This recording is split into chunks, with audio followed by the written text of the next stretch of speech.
Hi guys, and welcome to another video on Ron's Keto Cafe. Today we're going to be making asparagus in the oven today.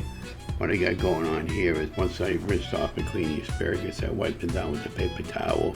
Here you see me spreading the asparagus out on a lined aluminum sheet.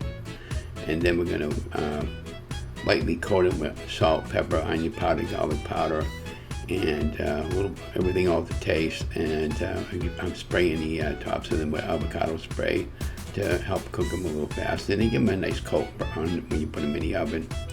When I seasoned the asparagus, everything was all to taste. Just a little hint, you could put Parmesan cheese at this point just before you put it in the oven. Give it a different taste. Now that we have everything coated, ready to go, let's get that into a preheated oven at 425 degrees for about 15 minutes, and then we'll pop them out, and there you have our final product. And I hope you enjoyed the video. Don't forget to like, share, and subscribe to my channel. Thank you.